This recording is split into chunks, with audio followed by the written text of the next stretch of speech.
আজ আপনি গরিব না ধনী, যে সিচুয়েশানেই আপনি থাকুন, তার সবচেয়ে বড় কারণ হলো আপনার চিন্তা। আজকে আপনি যা ভাবছেন সেটাই আপনার ভবিষ্যৎ হবে। মানে এখন আপনি যে অবস্থায় আছেন সেটাই আপনার পূর্বের চিন্তারই ফল। যদি আপনি আপনার গোলকে পেতে চান, যদি আপনি আপনার স্বপ্নকে পূরণ করতে চান, তাহলে এই ভিডিওটা আপনারই জন্য।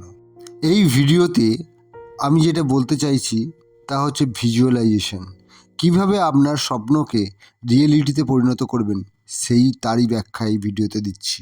ভিজুয়ালাইজেশন এমনই একটা শক্তি যা আপনার চিন্তা ও কল্পনাকে বাস্তবে পরিণত করতে পারে।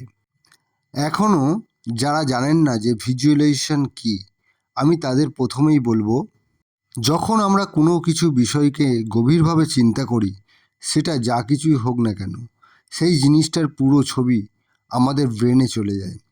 ঠিক আপনি যদি ভাবেন আপনি ফুটবল খেলছেন, তখন ওই মাঠ, বল এবং আপনি নিজে একটা সম্পূর্ণ ছবি কল্পনা করে নেন আপনার ব্রেনে।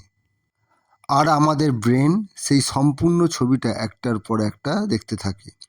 এটাকেই বলে ভিজুয়ালাইজেশন। যদি এখনও পর্যন্ত ভিজুয়ালাইজেশন কি বুঝে উঠতে না পারেন, তাহলে আমরা এই ভিডিওর আরও আগে যেতে যেতে আমরা সম্পূর্ণটা বুঝে নেব। আমাদের ব্রেন পিকচারকে বোঝে, কোনো শব্দকে নয়। আমরা যে শব্দ শুনি সেই শব্দ ছবির আকারে আমাদের ব্রেনে সেভ হয়।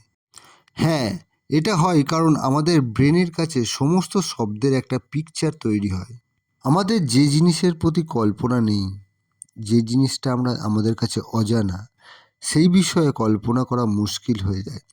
ধরুন আপনি যে বইটা পড়েননি আগে, সেই বইটা যদি আপনি কল্পনা করতে পারেন, আপনি পারবেন না, কারণ ব্রেন আপনার সেই সম্পূর্ণ ছবি আনতে পারবে না।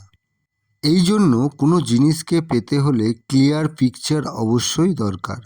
ভিজুয়ালাইজেশনের অনেক উদাহরণ আছে, যেমন একজন আর্টিস্ট বা সায়েন্টিস্টকে যদি আমরা দেখি, তাহলে আমরা বুঝতে পারবো একজন আর্টিস্ট যিনি ছবি আঁকছে, তার ছবির আঁকার আগেই তার ব্রেন আগে এঁকে ফেলে, তাই সে বাস্তবে সুন্দর একটা ছবি তুলে আনতে পারে। ভিজুয়ালাইজেশন এমন একটা টেকনিক যার সাহায্যে আপনি একটা দিশা খুঁজে পাবেন। এটা শুধুমাত্র চিত্রকার বা ইঞ্জিনিয়ারের ক্ষেত্রে নয়, সবার ক্ষেত্রে এই টেকনিক ব্যবহার করা হতে পারে। আপনি জীবনে যা চাইবেন তাই পেতে পারেন, তবে হ্যাঁ, সঠিকভাবে এই টেকনিকের ব্যবহার করতে হবে। আমরা সকলেই জানি আমাদের চিন্তার দুটো দিক আছে, একটা পজিটিভ থিঙ্কিং আর একটা নেগেটিভ থিঙ্কিং। ভিজুয়ালাইজেশনের সঙ্গে পজিটিভ ও নেগেটিভ থিঙ্কিংয়ের গভীর সম্পর্ক আছে। আমাদের চিন্তা আমাদের আগে যেতে বাধা দেয়। যদি কোনো কাজ নেগেটিভ চিন্তা রাখি, তবে আমাদের ব্রেনে যে পিকচার তৈরি হয় তা নেগেটিভ, যার কারণে ওই কাজে আমরা সফল হতে পারি না। আপনি কি কোনোদিনও ভেবেছেন এই গাড়ি, এরোপ্লেন, কম্পিউটার, মোবাইল যা কিছু আছে সব কি টেকনোলজির দ্বারা হয়েছে? উত্তর হবে না। সায়েন্টিস্টরা এই সব কিছু বানানোর আগে তারা কিন্তু তাদের ব্রেনে ভিজুয়ালাইজ করেছিল, তারপরে তারা বাস্তবে রূপ দিতে পেরেছিল।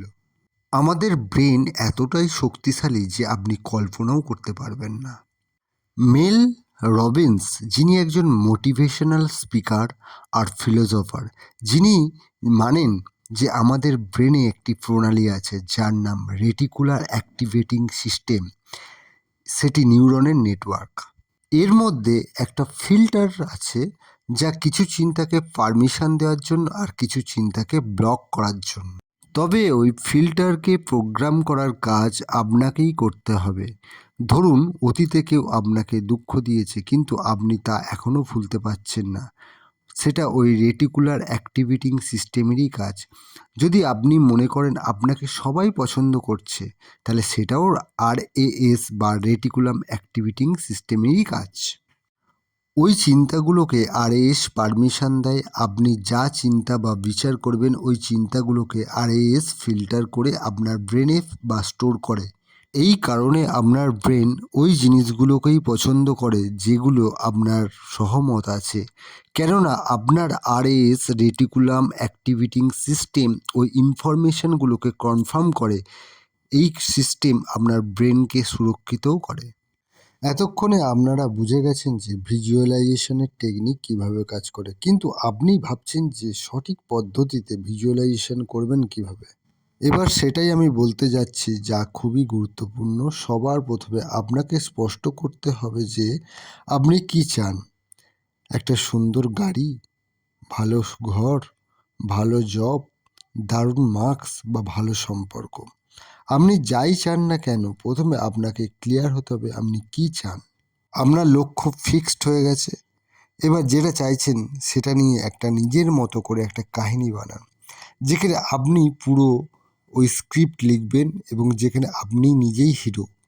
তারপর চোখ বন্ধ করে ওই কাহিনী স্বপ্নের মতো দেখবেন। ওই স্বপ্নর গভীরে আপনাকে যে ভিজুয়ালাইজেশনের সবথেকে সঠিক সময় হচ্ছে শোবার আগে আর ঘুম থেকে ওঠার পর।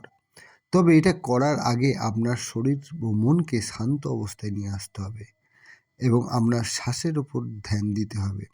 তারপর আপনি ভিজুয়ালাইজ করে জিনিসটির কথা ভাববেন। এই অবস্থা আপনাকে দিনে 7 মিনিট করলেই যথেষ্ট।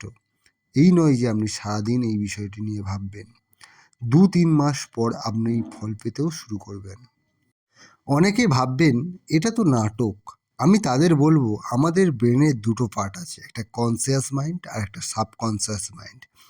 কনসিয়াস মাইন্ড ভাববে এটা নাটক, কিন্তু সাবকনসিয়াস মাইন্ড জানে না কোনটা নাটক আর কোনটা কল্পনা, কোনটা আর বাস্তব। তাই যখন আপনার প্রসেস বারবার করবেন, তখন আপনার সাবকনসিয়াস মাইন্ড সেটাকে সত্যি বলে মেনে নেবে।